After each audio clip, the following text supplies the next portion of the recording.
so you were a special ed teacher before coming a science teacher. Yes. How has the focus on the outdoors kind of impacted your approach to teaching and your curriculum?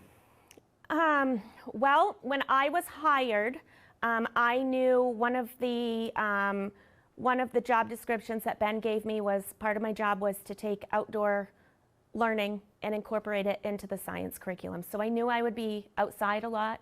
I didn't know to what extent it was going to be outside or just how I was going to do that, but I had faith that once I got here and got my hands in it, that it was all going to work out. And we get outside at least 3 times a week, even in the winter. Outside has been something that these kids have enjoyed. Outside has been something that these kids have looked forward to, and probably keeps the majority of them coming to school. And why, do you think? Why not? Right?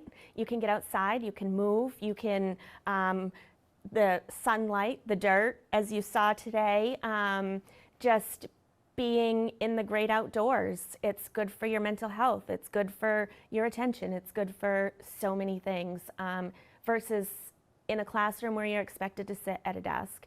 And I will say that that's been one good thing that I've taken from the special ed, a lot of great things, but when you write IEPs for students, what's one accommodation that you write?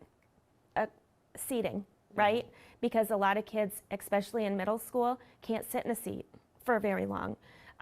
Alternative seating, whether they have a wiggle ball, whether they have a disco seat, whether they're able to stand in the back of the classroom. Even if we're sitting outside, we've walked from the classroom to outside, and that is just enough for some of the students. It is amazing what you can do with these kids outside and how I've been able to use it as behavior incentives. We can go outside, we can be doing something outside, and they'll complain about the heat, they'll complain about the cold, they'll complain about working, and all I have to say is the next option is we go inside and we take a look in our book. Oh no, you know. So there's just so many benefits of it. Why do you think, why do you think it's such a good fit for science, in particular, the outside learning? It's endless. It's the way you can connect the sun's energy to plants growing and us as humans, you know, eating the things from the garden that absorbed energy through the sun, through photosynthesis, and now we have energy because of that. You know, it's easy to relate to that. It's easy to make that connection, and it's something that in 2 years they haven't forgotten. Mm-hmm. You know. Do you think that outdoor learning leads to deeper learning? For sure. Yeah, say what? Mm-hmm. Deeper learning because you can go in so many different directions. You can take a basic lesson and you can dissect it. You can take it to the next level. You can take it to the next 3 levels. You can go as far as the students want to, you know. And there are things that we've come across outside that the kids will ask me, and I'll say, let's look that up when we go inside.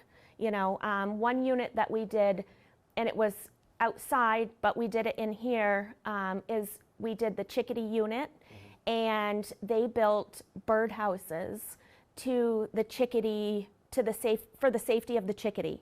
And from there, I had students drafting what they needed in order to put those birdhouses together. We were able to have the conversation of, this is what engineers do. This is like, you did an amazing job. This is what carpenters do. This is what, you know, drafters do. And the amount of students that didn't know those trades, it's mind-boggling, really. And they can come in and figure out what a drafter does and what an engineer does and carpenters do and what they need to get there. So I think science we have, yes, the doctors, yes, the lawyers, yes, the teachers, yes, the outside you have the things that people don't see when you're in the office. You don't see the things that, you know, you need to work our earth. You don't see the things that if all of our technology fails, what are you left with? right? You're left with you and the earth, ultimately. And there's so many kids that, because of what we do in the garden, are going to be able to lay out a garden at their home without a computer. And to me, that's super cool. Why do you think it's important that kids get their hands dirty? It's a connection. So, It's important for kids to get their hands dirty for endless amount of reasons. It's good for their mental health, it's good for their skin, it's good for their gut, it's good for the mind. And that connection with the dirt, that connection with the earth is rejuvenating. It's refreshing, right? It's what we're supposed to be doing. do you think that outdoor learning is especially well suited for middle school kids? And if so, why? Absolutely. I do believe that outdoor learning is designed for middle school kids, or should be designed for middle school kids, because that's the age that they're figuring out who they are, right? They're figuring out which direction they're going to go in life. I have a lot of students with behavior issues. They act incredible when they know that we're going outside to run a shovel, just so that they can get outside and run a shovel. I have students that have trauma and get outside, get some vitamin D. Just walking from the classroom to outside is more activity than some of these kids get all week long. And that's sad. So they look forward to it. They want to do it. They're engaged. And I think this age is ideal for that, because there's so many things that are running through a middle schooler's mind and body, and outside is a great place to figure it out. Do you think there's a certain kind of responsibility or obligation as Mainers and as people in this part of Maine to do more outdoor learning? Maine is a beautiful place. We don't even know how lucky we are to have the land that we have, to have the ability to be safe outside is huge. And I think as Mainers, that's, especially northern Mainers, that's something that we need to definitely continue, because nowadays majority of kids are on an iPad, on a cellular device, and what's that all linked to, right? Mental health disorders, obesity. Get outside, walk the land that we have, learn the resources that we have, the natural resources, learn how to work it. And yes, as Mainers, we have a huge obligation to keep that in education. Awesome. What do you think is the role of joy in education? I don't think a lot of students experience joy nowadays, whether it be in education, whether it be at home, whether it be to their everyday, everyday whatever. A lot of kids don't like school, and to get them outside, it brings a whole lot of joy. I see students come to school, like on Thursdays we have outdoor learning program after school, different activities that we do, and I have students that will be absent 4 days a week but will show up on Thursday because they know after school we're guaranteed going outside, whether it be bike riding, whether it be horseback riding. Skiing was a big event that students looked forward to. The kids that don't smile in the classroom are sure to smile outside. Let's talk a little bit about that, actually, because we're going to go see that this afternoon with you. Has that program only been around a couple years? So that program, so when I had tragedy strike, my daughter started riding horseback. And she started riding horseback through East of Eden. It was very, very healing for her. I was very pleased with the program that they had. And when I started here, the Rev was something that I came in the middle of, or actually the end of, and they had a certain amount of time to spend a certain amount of money. And one thing that I said, because I was really tight with this horse barn, is why don't we see if there's an interest in it, in horseback riding? And I talked to the local barn. They said absolutely. So from there, it just kind of happened that we started last year, and I believe they've signed a 3-year contract to awesome. keep 9, I think it's 9 sessions for 3 years.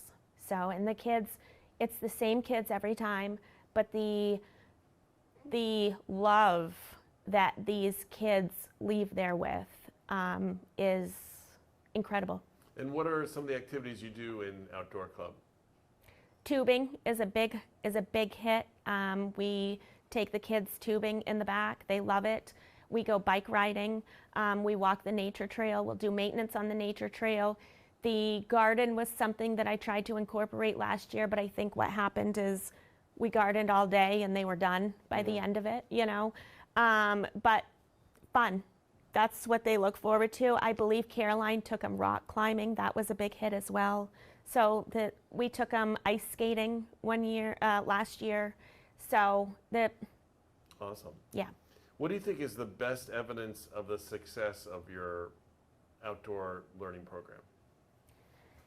I know that grades should be. I know that standardized tests should be. I know, but for me, it's to see the students happy, to see the students learning. They're able to, even if they can't get it on paper, they're able to tell me the things that I'm teaching them on a daily, verbally, through the activities that we do. And like I said, they retain it. You know, they've retained it for two years, and I hope they retain it for the rest of their lives. There's going to be something that I've taught them through outside that they will remember for a long time. I've had students walk in, new teacher, new school last year, right? And they're walking out very sad to leave me after 2 years. And I know that I have a lot to do with that, but I also know that the ability to provide them the outdoor education has a lot to do with it as well. How have you changed over these 2 years as an educator, and how you think your kids have changed that you're going to be sadly leaving, or they will be leaving you in a month or so? So start with, how do you think you've changed as an educator after 2 years doing this kind of work?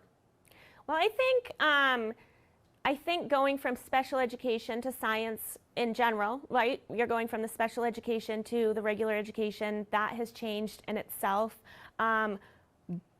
But being able to take my kids outside when I want has changed the ideas that come to mind. You know, you do a messy eruption volcano lab. Oh, let's take that outside and see what happens. We won't have a mess to pick up, you know.